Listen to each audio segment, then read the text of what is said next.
हमने कल dot product और क्रॉस प्रोडक्ट की क्लास की थी। उसमें जो सबसे मेन चीज निकल के आई थी वो मैं बता दे रहा हूं क्या, और उसकी अभी जरूरत भी है।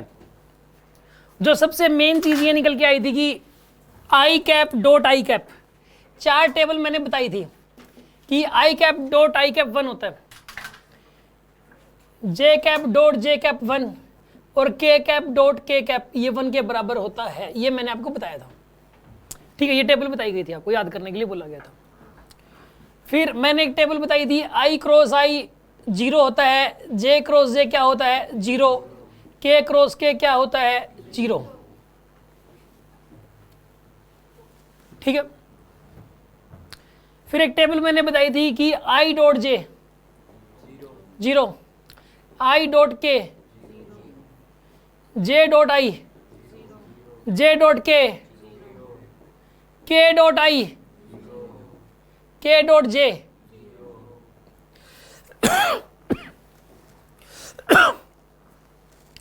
यहां पे ये वाली टेबल थी एक, ठीक है। एक टेबल थी, मैंने कहा था कि एक साइकिल याद रखना, आई कैप जे कैप के कैप, ऐसे याद रखना आप, क्योंकि इसका फ्रीक्वेंट यूज होगा। फ्रीक्वेंट यूज में इतना जल्दी जल्दी लिखना होगा ये सब कुछ आपको बहुत ज़्यादा, जैसे कि साइन 30 की वैल्यू फटाफट यूज हो रही थी, आपको देखा होगा आपने, साइन 30 को 60 बार बार कंटिन्यूसली यूज होते हैं, ठीक है ना। अब इसमें जो है ना, शरण जी पानी देना, इसके अंदर जो है ना, इसी प्रकार ये जो मैं अभी टेबल बना रहा हूं, इनका फ्रीक्वेंट यूज है, इनका कंटिन्यूस यूज है, और ना मतलब ऐसे स्पीडली यूज होगा, जैसे साइन 30 कोस 30 ये यूज होते हैं, ठीक है। आप सोचो अगर किसी बच्चे को साइन 30 कोस 60 ना पता हो तो वेक्टर्स के क्वेश्चन सोल्व करने में उसको कितना टाइम लग जाएगा, टाइम ज़्यादा लगा देगा, आपको पता है इस बात का, ठीक है ना। तो अभी ये जो टेबल्स हैं,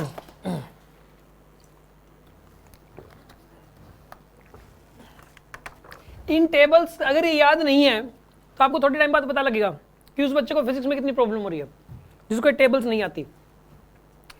अब सुनो आप, और ये वाली जो चौथे वाली टेबल है ना, जो फोर्थ टेबल है, वो इस साइकिल से अगर आप सोल्व करोगे, याद तो किसी को भी नहीं रहती, ये तो याद रह जाएंगी तीनों, चौथे वाली टेबल याद नहीं रहती।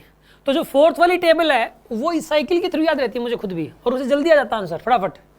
और कोई भी तरीका अगर अडॉप्ट करेंगे हम तो उसमें टाइम बहुत ज़्यादा लग जाएगा। जैसे कि इसमें है आई क्रॉस जे, के क्या पाएगा कि क्लॉकवाइज जा रहे हो, जे क्रॉस के आई क्या पाएगा, के क्रॉस आई जे क्या पाएगा,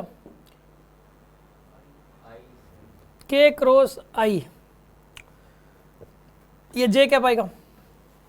अब उल्टा कर लो, आई कैप क्रॉस के कैप माइनस जे कैप, के क्रॉस जे माइनस आई कैप आएगा, और जे क्रॉस आई माइनस के कैप। ये वाली जो टेबल है ये इससे इस साइकिल के बनाते ही फटाफट निकल के आ जाती है, ठीक है ना। अगर मतलब किसी बच्चे को ये नहीं पता तो मैं समझ जाता हूँ उसको भी पूरी फिजिक्स ही नहीं आती, ये रियल फैक्ट है। ये फैक्ट है, जिस बच्चे को ये नहीं आता वो उसको ना चाहे पूरा साल पढ़ लिया, पूरे 2 साल पढ़ लिया वो बच्चा, और 2 साल बाद अगर उस बच्चे से ये पूछो ये नहीं आता तो उसे किसी चैप्टर को उसी पूछना पक्का नहीं आता मिलेगा, क्योंकि इसकी जरूरत इतनी ज़्यादा पड़ती है, और ये नहीं आता तो इसका मतलब फिजिक्स कैसे आती है। ये तो वैसे टिप्स पे होना चाहिए बिल्कुल ही। कोई बोले आई डॉट आई 1, जे डॉट जे 1, के डॉट के 1, आई क्रॉस आई 0, जे क्रॉस जे 0, के क्रॉस के 0, आई डॉट जे परपेंडिकुलर हो गया 0 आएगा, आई डॉट के परपेंडिकुलर हो गया 0 आएगा। समझ आ रही है बात आपको। ये तो बिल्कुल ऐसे मतलब टिप्स भी चाहिए ही चाहिए। मैं आपको फिर से 1 मिनट का टाइम दे रहा हूँ, इनको एक बार याद करके आप सुना दो मुझे, ठीक है ना। फिर उसके बाद मैं किसी से कुछ भी पूछ सकता हूँ, फिर उसके बाद आगे बढ़ाएंगे, ठीक है। करो याद।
हाँ जी, हो गया होंगे आपको ना।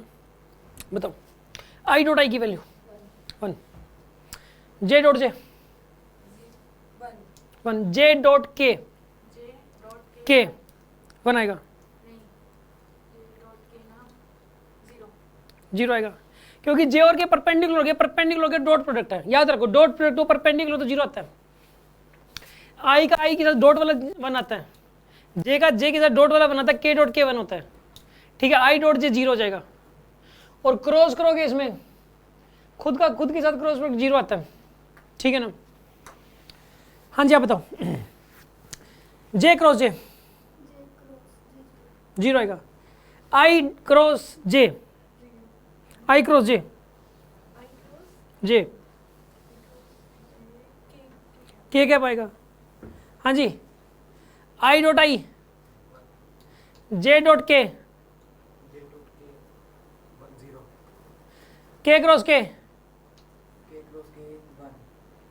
क्रॉस के 1 होता है, 0।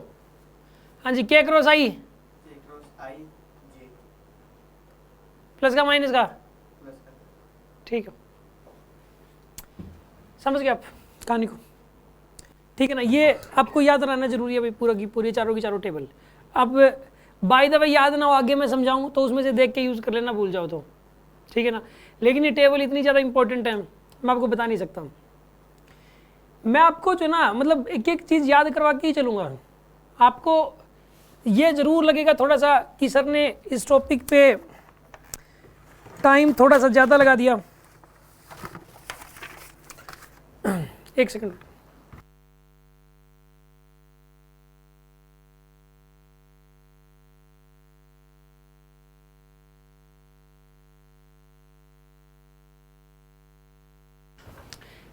लेकिन पता है क्या चीज़ है, वो पहले मेथड यूज़ करते थे कि भाई आईआईटी नीट की क्लास है तो हाई फाई करवाते रहो, बच्चा कर लेगा अपने आप ही। मैं लगभग करता रहता हूँ, 1 महीने बाद छोटी छोटी बात पूछता हूँ, ये भी याद नहीं होती, वो कहाँ से कर लिए होंगे जो मैंने हाई फाई यहाँ करवा दिया। ये प्रॉब्लम आती है। मैं अब एक एक चीज़ मैंने थोड़ा तरीका चेंज किया, मैं एक एक चीज़ याद करवा के आगे बढ़ रहा हूँ। उसमें थोड़ा टाइम जरूर लग रहा है, लेकिन वो बच्चे के दिमाग तक चली जाती हैं वो चीज़ें, ठीक है ना। ये जो चारों की चारों टेबल हैं, पहले तो ये बताओ आप, ये याद होगी चारों की चारों टेबल, याद कर लेना, कल सुने जाएंगे। इनको सुनना ही यही है बेसिक पॉइंट्स वास्तव में। मैं आपको बोलता हूँ ना, बेसिक पॉइंट्स लर्न होना जरूरी है। यही है, वो उस बुकलेट मिलेगी, उसमें भी लिख रखे होंगे सारे, और यही पूछे जाएंगे। जो चीज़ें याद की जा सकती हैं और सुनी जा सकती हैं उनको बोलते हैं बेसिक पॉइंट्स, ठीक है। अब शुरू करते हैं अगला डिस्कशन। ये आपने याद कर लिया हुआ है ना।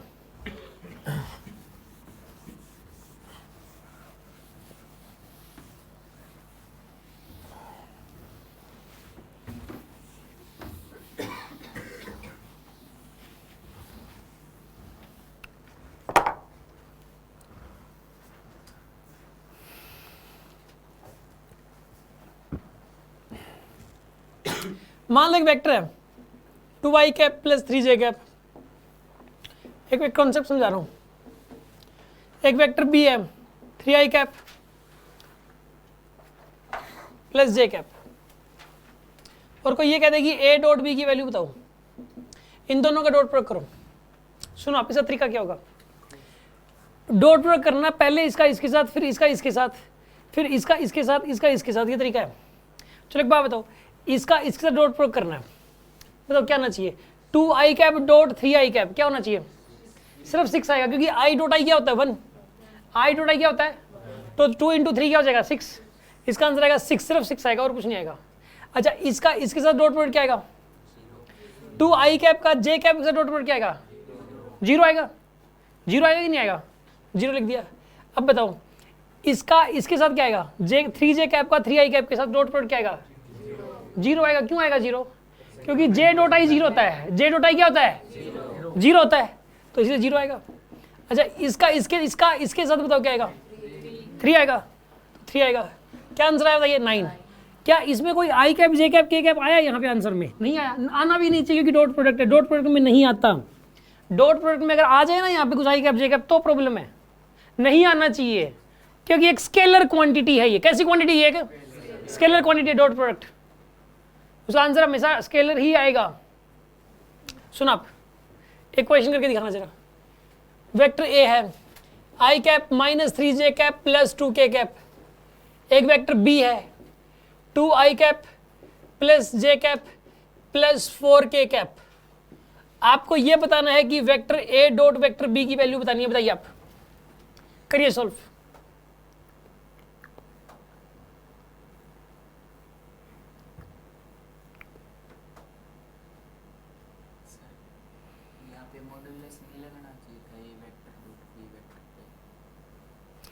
ये कह रहा है कि vector A dot vector B पे मॉडुलस नहीं लगाना चाहिएगा। क्यों लगाना चाहिए आप मुझे ये बताओ। ये खुद ही मैग्नीट्यूड अपने आप में। अगर मॉडुलस लगा दोगे ना तो उसका देखो, मॉडुलस होता है डायरेक्शन को और साइन को हटाने के लिए। पहली बात तो डायरेक्शन तो इसमें होती ही नहीं, वैसे भी नहीं होती, तो डायरेक्शन हटाने की तो वैसे भी जरूरत नहीं है जब होती ही नहीं डायरेक्शन। अगर मान लो आंसर आता -9, क्या आंसर आता तो मॉडुलस पूछ लेता तो +9 बन जाता वो ऑटोमेटिक। अब तो मॉडुलस लगाओ चाहे ना लगाओ आंसर यही रहेगा, क्योंकि इसमें ना डायरेक्शन है ना नेगेटिव साइन है, ना तो नेगेटिव साइन है ना ही डायरेक्शन है। अगर यहाँ पे मान लो -9 आंसर आ जाता, मान लो आया नहीं, मान लो आ जाता और आप मॉडुलस लगा देते तो फिर -9 क्या हो जाता। वो तो उसके सामने वाले के ऊपर डिपेंडेंट है कि वो मॉडुलस के साथ पूछ रहा है कि नहीं पूछ रहा। आप जबरदस्ती मॉडुलस क्यों लगवा रहे हो सर? क्योंकि आंसर सिर्फ 9 आया है ना। आंसर चाहे कुछ भी आ जाए तो ये ऐसा कुछ नहीं है कि सिर्फ 9 आया है तो मॉडुलस लगा दो, ऐसा कुछ नहीं। मॉडुलस अपने घर से नहीं लगाते, समझ आ रही है बात आपको। ऐसा कुछ नहीं है कि आंसर सिर्फ 9 आ गया तो मॉडुलस ही लगाना है उसके ऊपर, ऐसा कुछ भी नहीं होता। ए डॉट बी की वैल्यू यहाँ पे 9 है, ठीक है। हाँ जी, सुनो सॉल्व करते हैं। इसका इसके साथ डॉट प्रोडक्ट 2 आएगा, क्योंकि आई डॉट आई 1 होता है। आई डॉट आई क्या होता है, क्या होता है आई डॉट आई? पिक्चर स्टूडेंट, आई डॉट आई सबको पता है। 2 × 1 2 आएगा। इसका इसके साथ वही है, इसका इसके साथ, इसका इसके साथ, इसका इसके साथ। जो 0 1 बोल रहा है, जे डॉट से क्या होता है 1, जे डॉट से क्या होता है तो -3 × 1 कितना आएगा?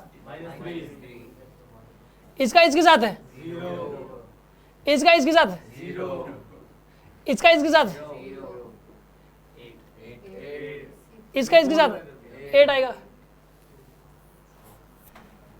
अरे कोई बात नहीं, देखो आंसर क्या आएगा 7 आंसर आएगा।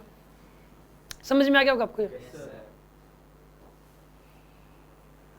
वैसे एक बात बताऊँ सीधी सीधी, इसको इससे क्लिक कर लिया करो, इसका इसके साथ, इसका इसके साथ, बस बाकी की जरूरत ही नहीं है, ठीक है। जैसे कि मान लो समझाने के लिए ना, ऐसे एक बार थोड़ा माइंड में सेट हो। 7i cap plus 2j cap plus k cap.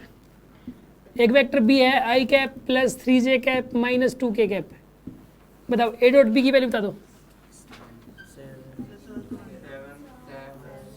देखो इसको इसका मल्टीप्लाई करो 7, ये कितना आएगा 6, ये कितना आएगा 11 आंसर आ गया। कर लेंगे आप इस तरीके से।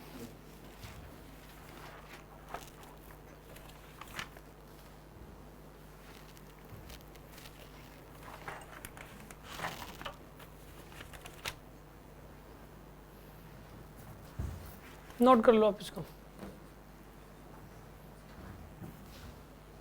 जस्ट हो गया।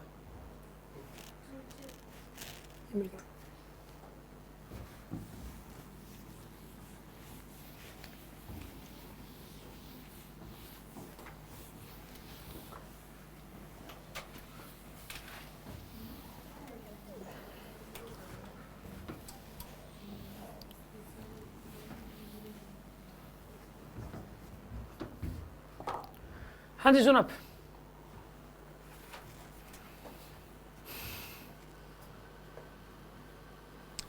अगर ऐसा आ जाए ना vector a is equals to a1i cap plus b1j cap plus c1k cap, और वेक्टर b आ जाए a2i cap plus b2j cap plus c2k cap, तो इनका जो डॉट प्रोडक्ट होता है ये पिछले वाले कॉन्सेप्ट में ही है, ठीक है। तो इनका डॉट प्रोडक्ट क्या होता था, ये a1 a2 plus b1 b2 plus, ये बात नोट कर लो, ये वाली बात नोट करने वाली है बस।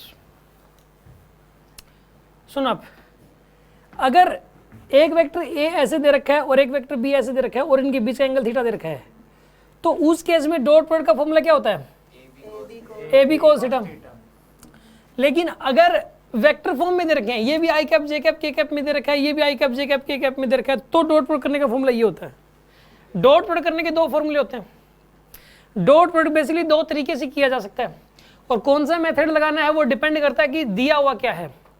अगर दो वेक्टर्स का मैग्नीट्यूड दे दे और उनके बीच का एंगल दे दे, दो वेक्टर्स का मैग्नीट्यूड दे दे और उनके बीच का एंगल दे दे, तो डॉट प्रोडक्ट निकालने का तरीका ये होता है ए बी कोस थीटा। और अगर दो वेक्टर दे दे आई कैप जे कैप के कैप की फॉर्म में और उनके बीच का एंगल नहीं दिया हुआ है, तो डॉट प्रोडक्ट निकालने का तरीका ये होता है a1 a2 plus b1 b2 plus c1 c2।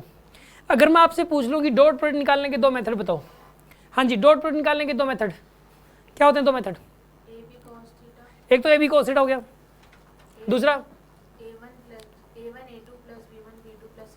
a1 a2 plus b1 b2 plus c1 c2, ये वाला दूसरा तरीका होता है। ठीक है, अब सुन लो अगला कंसेप्ट।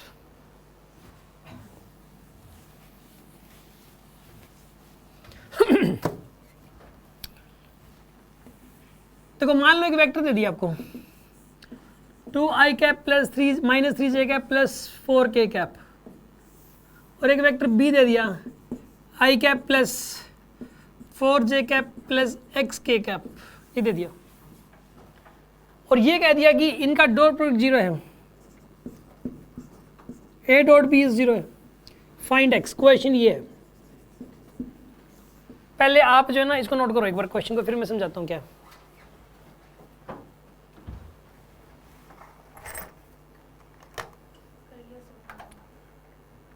सुनो, आप दो वेक्टर्स दे रखे हैं, इनका डॉट प्रोडक्ट क्या दे रखा है? यार एक बात बताओ, एक्स की वैल्यू आप कर लोगे ना यार इसको? तो कैसे करोगे बताइए आप? पहले डॉट प्रोडक्ट कर दो इनका, क्या कैसे करोगे इनका डॉट प्रोडक्ट? सॉल्यूशन इसका देखो, 2 a डॉट b की वैल्यू क्या हो जाएगी यहाँ पे? 2 minus 12 plus 4x equal to क्या करना है? 0। ये कितना आएगा? 10 माइनस का 10 प्लस का 4x इक्वल टू 0। 4x की वैल्यू आ गई 10 और x की वैल्यू आ गई 10/4, और 10/4 का मतलब होता है 5/2। ये आपके पास x की वैल्यू आ गई, this is the value of x here. ये आपके पास x की वैल्यू आ गई 5/2। कर लेंगे आप इस तरीके से।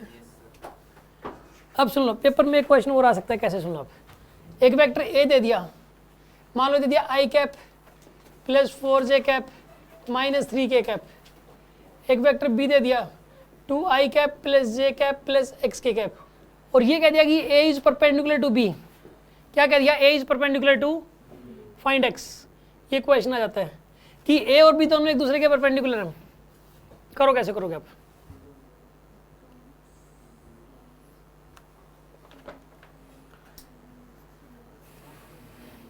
यार सुनो आप, ये दे दिया कि दोनों परपेंडिकुलर वेक्टर्स है, इसका मतलब क्या है?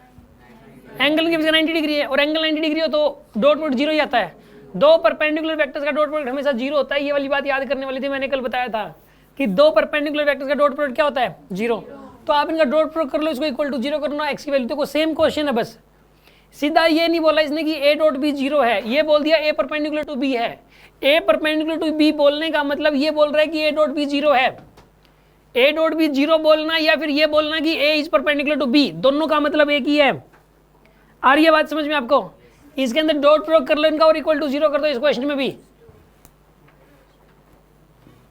करिए आप इनका डॉट प्रोडक्ट, कितना आएगा? ये 2, ये कितना आएगा? और ये कितना आएगा? इक्वल टू 0 आएगा। कितना आएगा यहाँ पे? 6 minus 3x equal to 3x equal to 6। x की वैल्यू कितनी आएगी यहाँ पे? x की वैल्यू 2 आ गई। अब बात को समझ गए होंगे। अब सुन लो अगली बात।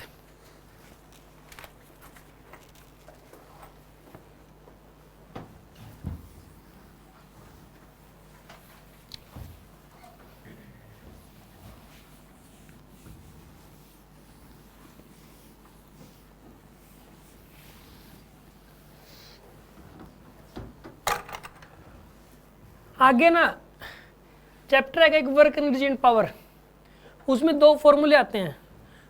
वो फॉर्मूले क्या है मैं बता रहा हूं। एक तो होता है वर्क डन का फॉर्मूला होता है, वर्क डन बाय फोर्स का फॉर्मूला होता है एफ डॉट डी, ये वाला फॉर्मूला एफ डॉट डी। ये वाला देखो सुनो आप, यहाँ पे एफ फॉर फोर्स है, डी फॉर डिस्प्लेसमेंट है। वहां पर ये सिखाया जाता है कि फोर्स और डिस्प्लेसमेंट का अगर डॉट प्रयोग कर दिया जाए तो वर्क आ जाता है। क्या आ जाता है? वर्क।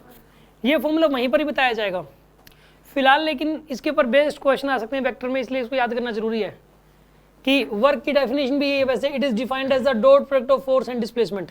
यहाँ पे एफ फोर्स क्या, एफ मतलब फोर्स और डी मतलब क्या यहाँ पे डिस्प्लेसमेंट, और यहाँ पे डब्ल्यू फॉर क्या यहाँ पे वर्क। ये डॉट प्रोडक्ट से आता है ये, ठीक है ना, ये डॉट प्रोडक्ट से ही आता है, सीधा मल्टीप्लाई करने से नहीं आता, डॉट प्रोडक्ट करने से आता है। एक आता है पावर का फॉर्मूला होता है, एक पावर का फॉर्मूला होता है एफ डॉट वी, ठीक है, ये भी फोर्स और वेलोसिटी को डॉट प्रोडक्ट करने से आता है। एफ फॉर फोर्स यहाँ पे, वी फॉर वेलोसिटी है, और पी फॉर यहाँ पे पावर है। आपको पता है करना क्या, ये दोनों फॉर्मूले अभी इसी वक्त याद करने हैं क्योंकि पेपर में इसका क्वेश्चन आ सकता है, ठीक है ना। वर्क का फॉर्मूला होता है एफ डॉट डी, पावर का फॉर्मूला होता है एफ डॉट वी। वर्क का फॉर्मूला एफ डॉट डी और पावर का फॉर्मूला होता है एफ डॉट वी। मैं आपसे पूछूंगा कि वर्क का फॉर्मूला बताओ क्या होता है, एफ डॉट डी। एफ क्या यहाँ पे, डी क्या यहाँ पर, फोर्स और डिस्प्लेसमेंट की डॉट प्रोडक्ट से वर्क आता है। और पावर का फॉर्मूला क्या होता है, एफ डॉट वी। एफ क्या यहाँ पे, वी फॉर, और पी फॉर क्या यहाँ पे, बिल्कुल, ये दोनों फॉर्मूले आपने याद कर लिए। अब सुन लो अगली बात, इसका पेपर में क्वेश्चन क्या आएगा, सुन लो आप। पेपर में क्वेश्चन ये ना वेक्टर में ही इसे क्वेश्चन आ सकते हैं, तो इसलिए मैंने फॉर्मूले यहाँ बता दिए आपको, यहाँ याद करवा दिए। बेसिकली इन फॉर्मूला की जो प्रैक्टिस है और भी ज़्यादा वो वहाँ पर ही होगी, वर्क एनर्जी एंड पावर में, ठीक है। अब सुनो आप, लेकिन अभी डॉट प्रोडक्ट से रिलेटेड जो है वो करेंगे उसे क्वेश्चन। जैसे कि पेपर में आ गया एक क्वेश्चन दे दिया, फोर्स है मतलब मान लो 2i कैप प्लस जे कैप प्लस 5k कैप, ये फोर्स दे दिया, और डिस्प्लेसमेंट दे दी -3i cap plus 2j cap plus xk cap, ये आपको दे दी इसने डिस्प्लेसमेंट, ठीक है। और ये कह दिया कि यहाँ पे जो एफ डॉट डी है इसकी वैल्यू है 10 जूल, मतलब वर्क की वैल्यू 10 जूल है, यहाँ पे ही बोल दिया। वर्क की वैल्यू कितनी बताइए यहाँ पे 10 जूल है। ये कह देगा कि एक फोर्स था और उसने इतनी डिस्प्लेसमेंट कर दी और वर्क हुआ 10 जूल का। वर्क कितने का हो गया यहाँ पर 10 जूल का वर्क हो गया। अब आप ये बताओ फाइंड एक्स, पेपर में ही आ जाता है कि एक्स की वैल्यू बताओ, फाइंड एक्स। करिए इस क्वेश्चन को सोल्व।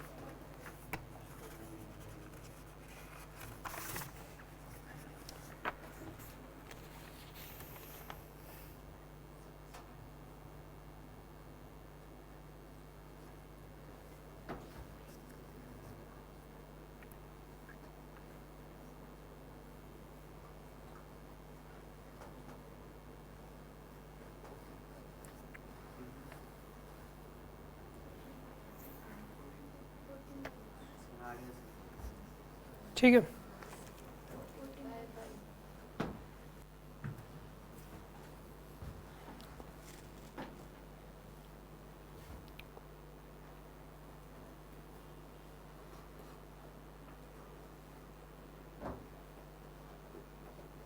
सुन लो, डॉट प्रोडक्ट करो, कितना आएगा यहाँ पे -6, कितना आएगा यहाँ पर, ये यहाँ कितना आएगा equal to -4 + 5x is equal to 10।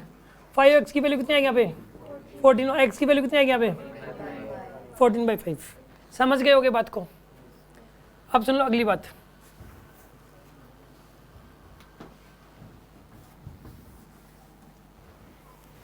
एक क्वेश्चन और करके दिखाओ।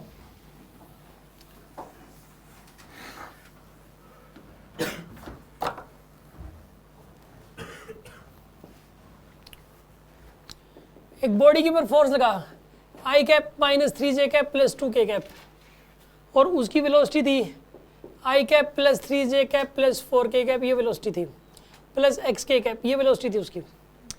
पावर डिलीवर्ड 0 है, पावर डिलीवर्ड क्या है यहाँ पे 0। फाइंड x, पावर डिलीवर्ड 0 है, क्योंकि पावर क्या होता है f डॉट वी होता है। अब मान लो किसी बच्चे को ये नहीं पता कि पावर f डॉट वी होता है, तो वो क्वेश्चन नहीं कर पाएगा ये, तो ये वाला फॉर्मूला यूज हो रहा है एक प्रकार से।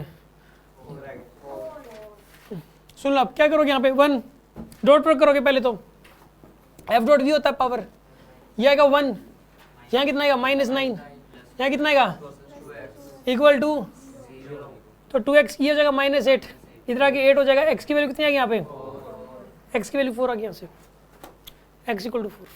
कर लेंगे आप इस टाइप के क्वेश्चंस को, है ना। अब आगे बढ़ते हैं, एक पेपर में एक टाइप के क्वेश्चंस और आते हैं, सुनो आप।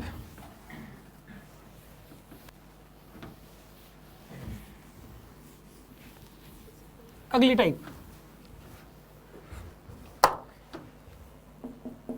मान लो पेपर में ये कह दे आपको कि एक वेक्टर दे रखा आपको 4i कैप - 3j कैप, एक वेक्टर b बताओ जो कि इसके परपेंडिकुलर हो, vector b so that a is perpendicular to b, और ऑप्शंस देगा इसमें, सुन लो ऑप्शंस दे देगा इसमें। ए ऑप्शन दे दिया आपको 4i cap + 3j cap, B option दे दिया 6i कैप, सी ऑप्शन दे दिया 7k कैप, और डी ऑप्शन दे दिया 3i कैप - 4j कैप। ये कह दिया कि देखो सुनो, एक वेक्टर ए दे दिया और ये कह दिया कि इनमें से एक वेक्टर बी बताओ, चारों में से कोई एक, कि ये दोनों एक दूसरे क्या हो, परपेंडिकुलर हो, परपेंडिकुलर हो करके बताइए आप। 4i कैप + 3j कैप, ये 4i कैप + 3j कैप आएगा, 3i cap - 4j cap, D option बोल रहे हो, ठीक है बताओ। ए ऑप्शन कितने बच्चे बोल रहे हैं, ए ऑप्शन वाले, ए ऑप्शन पे एक बच्चा है, बी ऑप्शन में कितने हैं, बी ऑप्शन में भी एक है, सी ऑप्शन में कितने हैं, सी में कितने हैं, कोई नहीं है, डी में कितने हैं, 1 2 3 4 5 6 7 8 9 10 11 12, तुम भी हो गया 13 स्टूडेंट्स। सोचेंगे यार ये क्वेश्चन तो आसान है यार, ये क्या मतलब आता ही है, ये लो डी, लेकिन आपको पता है डी गलत है, डी गलत है। कैसे, सुनो आप इनका डॉट प्रोडक्ट करके तो देखो आप, -0 आता ही नहीं, 4 × 3 कितना होता है 12, और -3 × -4 कितना होता है प्लस का 12, तो 24 होगा इनका डॉट प्रोडक्ट, तो प्लस का 24 आएगा यार, तो इनका डॉट प्रोडक्ट 0 आ रहा है क्या, फिर ऑप्शन गलत क्यों है, इनमें से एक आंसर, सारे गलत नहीं है, एक आंसर है यार। यही तो दिक्कत है ना, IIT नीट के पेपर में यही तो होता है, 100% लगता है कि यार आंसर इसके अलावा कुछ हो ही नहीं सकता, यही होगा बस यार, ये लो यही है बस, और जो ऑप्शन आपको ये लगता नहीं तो हो ही नहीं सकता, वो होता है फिर, यही तो, ऐसे तो ट्विस्ट करता है। सुनो ध्यान से, इसका सॉल्यूशन देखो अब आप, वेक्टर ए तो है, देखो इनके साथ डॉट प्रोडक्ट कर करके देखना होता है, ऐसा क्वेश्चन आ जाए तो सबके साथ डॉट प्रोडक्ट कर करके देखो। वेक्टर ए तो दे रखा है, इसका ये इस क्वेश्चन को करने का तरीका यही है, इस टाइप का क्वेश्चन आ जाए, इस टाइप के क्वेश्चन डीपीपी में दे रखे हैं, तो उसकी टेक्निक यही होगी कि आप सबके साथ डॉट प्रोडक्ट कर करके देखोगे, यही सबसे आसान तरीका भी होगा। वेक्टर बी है, एक बार तो ये ले लो आप, 4i कैप + 3j कैप, इसके साथ डॉट प्रोडक्ट करके देखो कितना आता है, ये 16 आएगा, ये कितना आएगा -9 आएगा, तो कितना बन जाएगा यहाँ पर, ये तो 0 तो नहीं बन रहा, 0 नहीं बन रहा, तो इसका मतलब ये तो आंसर हो नहीं सकता इसका, ठीक है ना, ये वाला तो आंसर हो नहीं सकता, ठीक है। अब सुन आप, 6i कैप, तो 0j कैप लिख लो इसको, j कैप दे नहीं रखता तो 0j कैप लिख लो इसको, करो अब a डॉट b की वैल्यू निकालो आप, कितनी आएगी बताइए, ये तो 24 आ गया और ये 0 आ गया, तो ये 0 तो नहीं आएगा ओवरऑल, तो इसका मतलब ये आंसर नहीं हो सकता। अब एक है 7k कैप, तो इसको मतलब 0i cap + 0j cap + 7k cap, ऐसा लिख सकते हो आप इसको, और इसमें k कैप है नहीं तो 0k कैप लिख लो आप, समझ आ रही है बात आपको। अब इनका डॉट प्रोडक्ट करो आप, 0 क्या रहा है, तो a डॉट भी क्या रहा है इसमें 0, तो ये आंसर सही है, ये नहीं हो सकता, और इसका तो +24 आएगा, करके देख लेना आपसे, आंसर तो यही वाला सही है। हाँ जी, बात समझ में आएगी नहीं आई आपको। अगर इस टाइप का क्वेश्चन आ जाएगी, एक वेक्टर दे दे और ये कह दे कि इन चारों में से कौन सा वेक्टर इसके परपेंडिकुलर है, तो चारों के सबके साथ डॉट प्रोडक्ट कर करके देखोगे, यही एक टेक्निक है ऐसे क्वेश्चन को सोल्व करने की। क्या टेक्निक है? टेक्निक तो बाकी टेक्निक बेकार है, मतलब जो ना वो बुक्स में दे रखी है, अब देख लेना, वो इतनी बकवास आपको समझ में नहीं आएगी, समझ में कर भी नहीं पाओगे उसको, ठीक है ना, वो कुछ अज्यूम वगैरह कर आके और वो अलग तरीके से होती है बहुत। ठीक है, ऐसे कर करके देखो, सबसे आसान पड़ता है। इसमें आपको यूँ लग तो रहा है टाइम लग रहा है, बट नहीं लग रहा है इसमें टाइम, बहुत ईजी है। एक क्वेश्चन और करवा देता हूँ मैं आपको।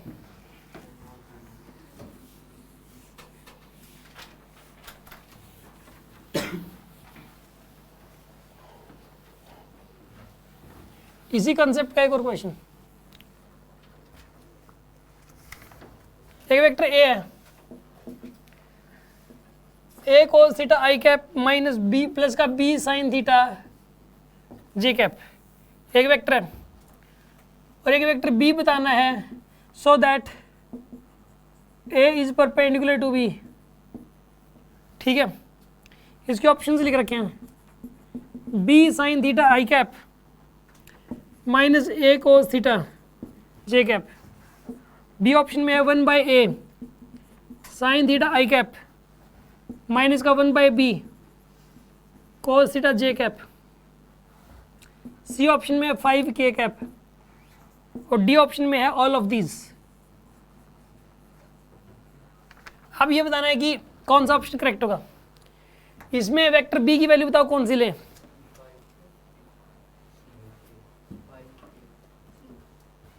सी ऑप्शन करेक्ट है। हाँ जी, सी की साइड कितने स्टूडेंट्स हैं? सी ऑप्शन में आ जाओ, सी ऑप्शन वाले जो स्टूडेंट्स हैं। हाँ भाई, तुम्हारा हाथ ऐसे कैसे ऐसे कर रखा है, अब मैं क्या समझूं? एक नई टेक्निक आ गई। हाँ भाई, नहीं ना, फिर नीचे कर लो ना इसको आराम से, ऐसे ऐसे करके मैं क्या मानूं भाई इसमें।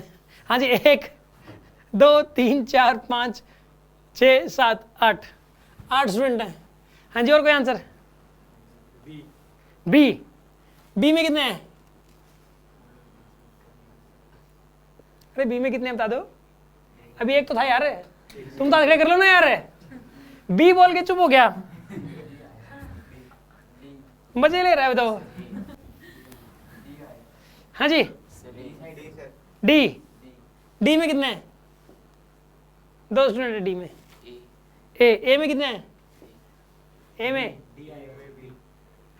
डी में ए में ए आप हो गया ए में। हाँ, तुम्हारा डी आएगा, एक और हो गया इसमें, डी में एक और आ गया।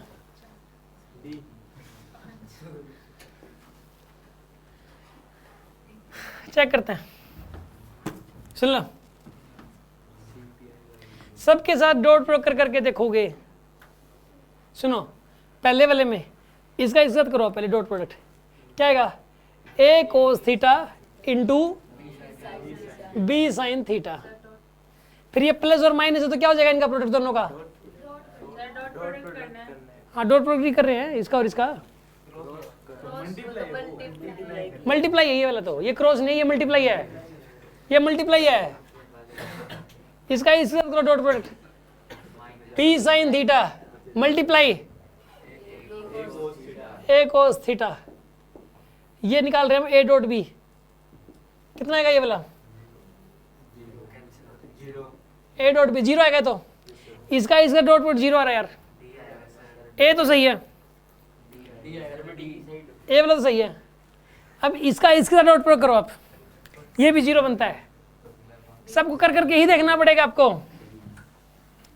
सुना, दोबारा से करते हैं इसको। अब ए डॉट बी निकालो फिर से,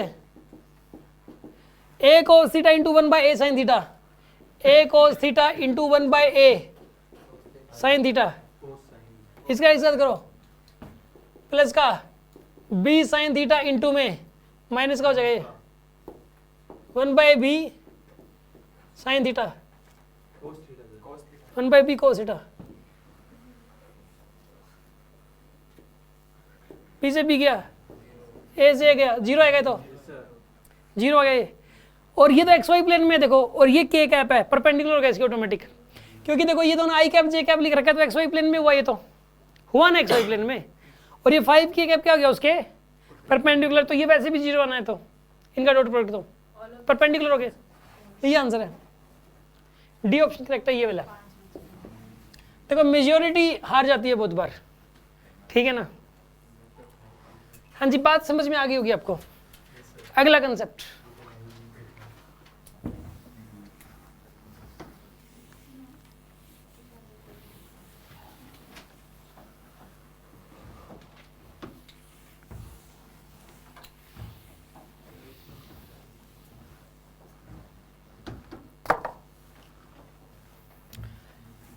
नेक्स्ट कंसेप्ट सुन लो, नेक्स्ट कंसेप्ट के बारे में।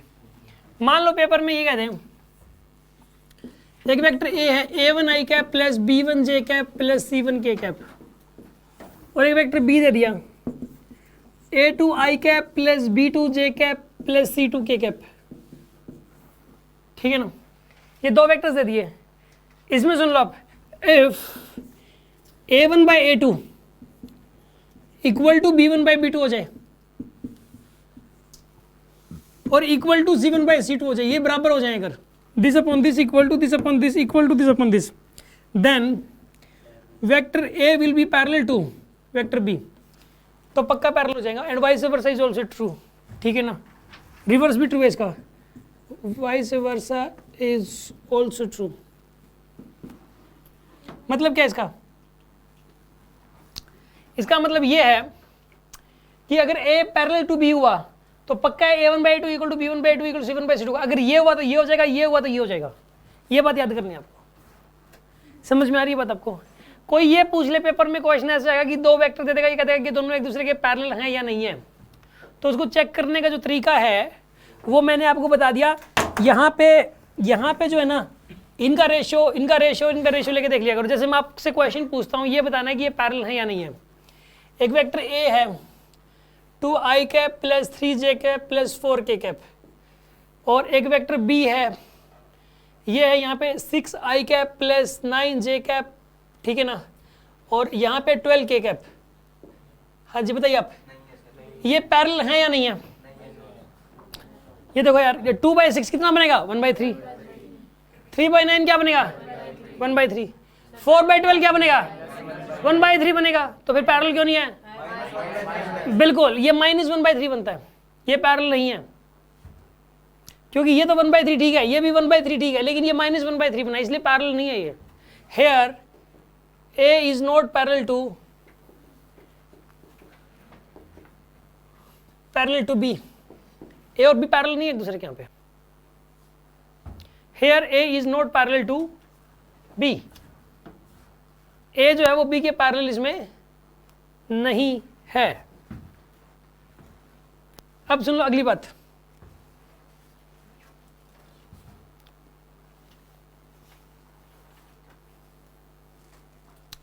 अच्छा, पेपर में अगर ये आ जाए, वेक्टर ए है,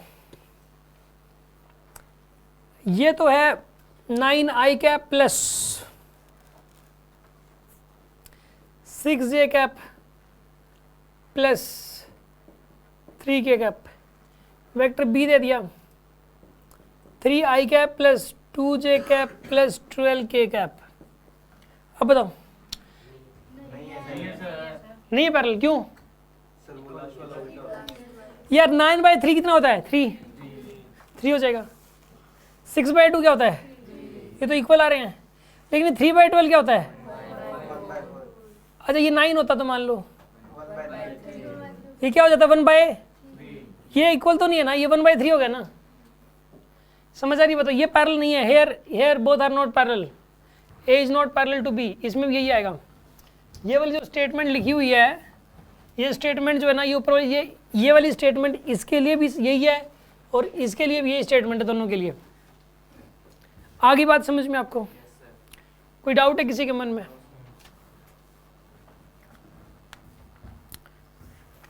अब सुन लो अगला कंसेप्ट। सर ये पैरेलल बता रहे, तो पैरेलल कैसे है? एक ही पेज में लाइन है। पैरेलल का मतलब होता है, इसने क्वेश्चन में ये पूछा कि सर पैरेलल कैसे है? ये पैरेलल का मतलब क्या है? पैरेलल का मतलब होता है, देखो एक वेक्टर ऐसे जा रहा है, ये वाले वेक्टर इसके पैरेलल है,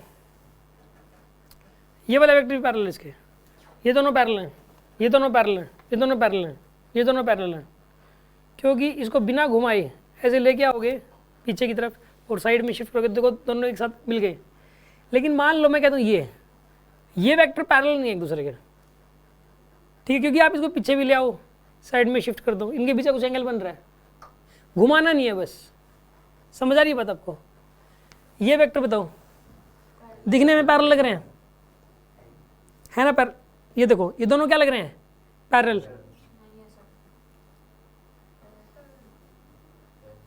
है ना पैरेलल?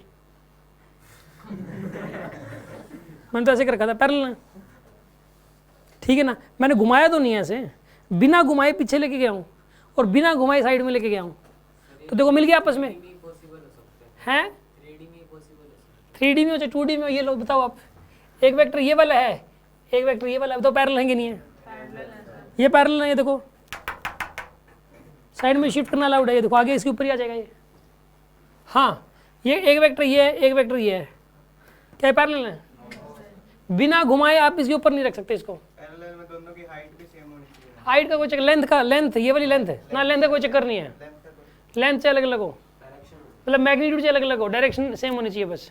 मतलब बिना घुमाए वेक्टर अगर उसके ऊपर आस के एक दूसरे से वो कोइंसाइड कर जाएं, लेंथ से अलग अलग हो, ठीक है, बिना घुमाए, रोटेट नहीं करना बस, तो वो पैरेलल है।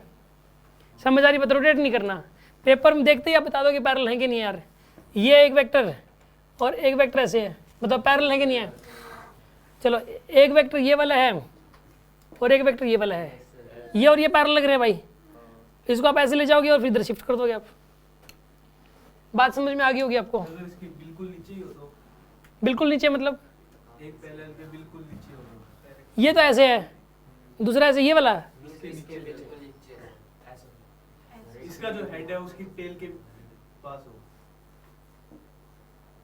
ऐसे, ये पैरेलल है, इसको थोड़ा सा ऐसे कर लो, हल्का सा ऐसे हो जाएगा, ये ऐसे ले जाओ इसको, हो गया ये पैरेलल नहीं लग रहा क्या?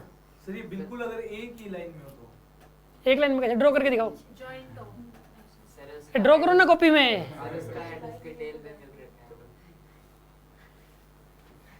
ये लो मिला दिया, पैरेलल है, ऐसे ये पैरेलल है सर। पैरेलल है ये। सर फिर पैरेलल तो होते जो कभी तो मीट ना करे पर ये तो मीट करेगी। मैं समझ नहीं रहा, सुनो आप मेरी बात सुनो, पहले तो ये समझो मैं कह क्या रहा हूँ।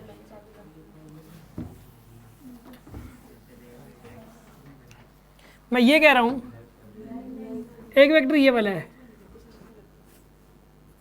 एक वेक्टर ये वाला है, मैं कह रहा हूँ कि तीनों एक दूसरे के पैरेलल है। अगर कोई ये कह दे कि इस पैरेलल का मतलब होता है कि उनके बीच का एंगल 0 डिग्री होना चाहिए, आप मुझे ये बताओ इस वेक्टर और इस वेक्टर के बीच एंगल क्या है?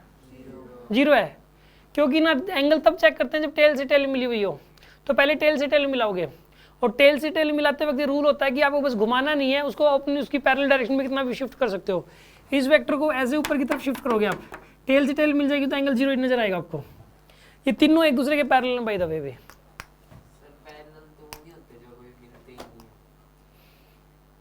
पैरेलल जो कभी मीट नहीं होते।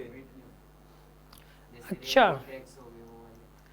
ठीक है। अच्छा एक बात बताओ, सुनो, बात सही है। आपने छोटी क्लास में ये सुना है कि ऐसी दो लाइनें जो कभी मीट तो ना करें और उनके बीच गैप क्या रहे? कांस्टेंट रहे, और वो मीट ना करें, वो पैरेलल लाइंस होती हैं। ठीक है, एक बात बताइए आप, यहाँ पे ये दो लाइनें क्या हैं बताइए? पैरेलल हैं। इनके बीच का गैप मैं कम कर दूं, ठीक है ना, इनके बीच का गैप तो मान लो 4 सेंटीमीटर, अभी गैप कर दिया मैंने 3 सेंटीमीटर, अब क्या है ये? पैरेलल। ठीक है, अब मैंने 1 सेंटीमीटर गैप कर दिया, अभी भी क्या है? पैरेलल है। अब दो लाइनें हैं लेकिन उनके बीच का गैप 0 कर दिया, उनके बीच का गैप क्या कर दिया? 0। इनको पैरेलल लाइन नहीं बोल सकते हम लोग।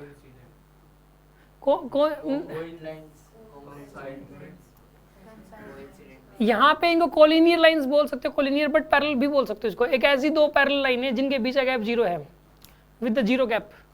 और वेक्टर्स के केस में खासकर बोल सकते हो क्योंकि वेक्टर्स में साइड में शिफ्ट करना अलाउड होता है, लाइन को तो चलो अलाउड नहीं होता। आपने मैथ्स में मतलब जब भी छोटी क्लास में लाइनों को लेके सुना है, वेक्टर के बारे में पहली बार सुन रहे हो, क्योंकि लाइन को ऐसे शिफ्ट करना अलाउड नहीं होता, लेकिन वेक्टर्स को शिफ्ट करना अलाउड है। मैथ्स में अगर मान लो कि सुनो आप, ये एक्स एक्सिस है और ये एक्सिस कौन सा है? वाई एक्सिस है। एक लाइन ऐसे बना दी मैंने और एक लाइन इसके पैरेलल बना दी। इस लाइन की इक्वेशन लगाएगी, इस लाइन की इक्वेशन लगाएगी, और इनको ऐसे इस लाइन को इधर उधर ऐसे शिफ्ट करना अलाउड नहीं है मैथ में तो। लेकिन फिजिक्स में वेक्टर्स में वेक्टर को शिफ्ट करना, अगर ये वेक्टर होता फिजिक्स में, ये भी वेक्टर होता और ये लाइन ना बोलते तो क्या बोलते इसको, वेक्टर। तो इस वेक्टर को और इस वेक्टर का मतलब एक ही होता फिर, इस वेक्टर का मतलब और इसके दोनों की डायरेक्शन क्या है, सेम, मैग्नीट्यूड चल पैरेलल होते हैं दोनों एक दूसरे के, और इसको आप चाहते तो आप इधर शिफ्ट कर सकते हो, इसको लाइन को शिफ्ट नहीं कर सकते। समझ आ रही है बात आपको? यानी कि ये लाइन और इसके ऊपर एक और बना दी, इन दोनों को, ये इन दोनों वेक्टर्स को पैरेलल वेक्टर्स बोलना गलत बात नहीं है, ये दोनों पैरेलल वेक्टर्स हैं। आगे बात समझ, क्योंकि ना अगर आप करें नहीं सर एक दूसरे के ऊपर है तो पैरेलल कहाँ हुए, कोई बात नहीं, अलग अलग कर लो इनको। जब नज़दीक ला सकते हैं तो दूर भी ले जा सकते हैं, जब नज़दीक ला सकते हैं तो दूर भी ले जाओ, क्या दिक्कत है उस केस में? यार सुनो, एक रूल होता है कि वेक्टर्स को बिना रोटेट किए उसकी पैरेलल डायरेक्शन में शिफ्ट करना अलाउड होता है। लिख लो इस बात को, आप नोट करके लिखो आप।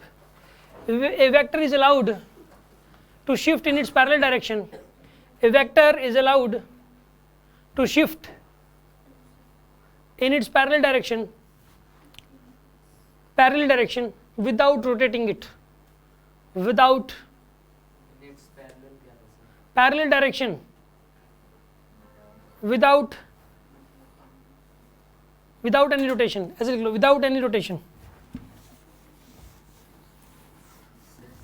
हाँ जी, ये तो एक वेक्टर नहीं हो जाएगा क्या? इनकी मैग्नीट्यूड है, एक नहीं हो जाएगा, डबल हो जाएगा, वो भी 5 हुआ, वो भी 5 हुआ तो 10 हो जाएगा अगर दोनों को साथ में मिला दोगे तो। मैग्नीट्यूड एक्स करती और फिर एक वेक्टर भी कैसे? बिल्कुल उसको एक बना सकते हो, रिजल्टेंट आ जाएगा 10। 5 और 5 दोनों सेम डायरेक्शन में है। ऐसा क्यों होता है सर? ऐसा वैसे वजह क्या है इस चीज़ की, ऐसा क्यों करते हैं सर?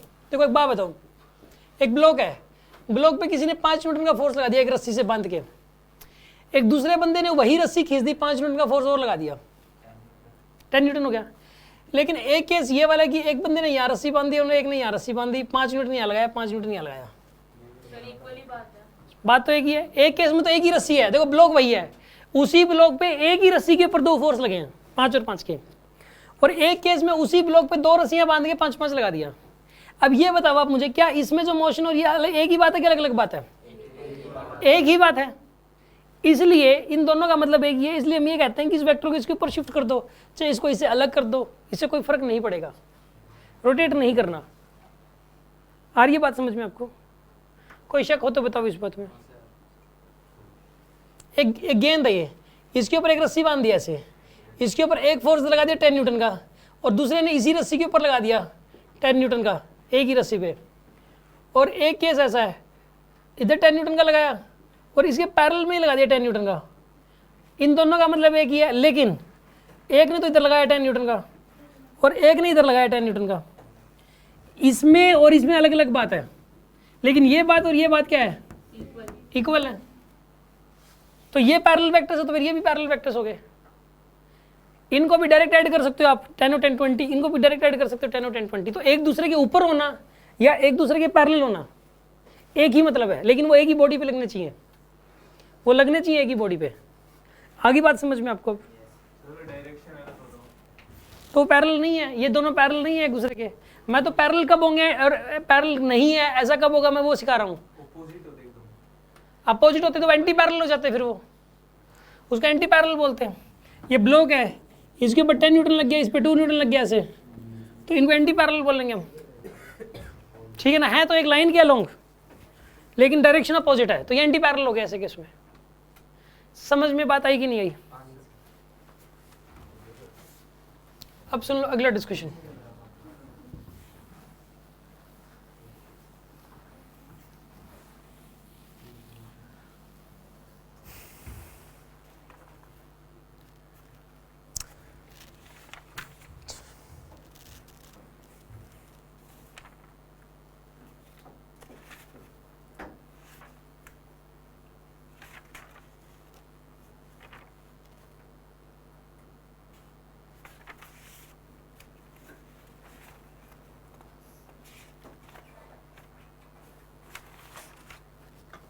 बाकी कल करेंगे इसके अंदर ना।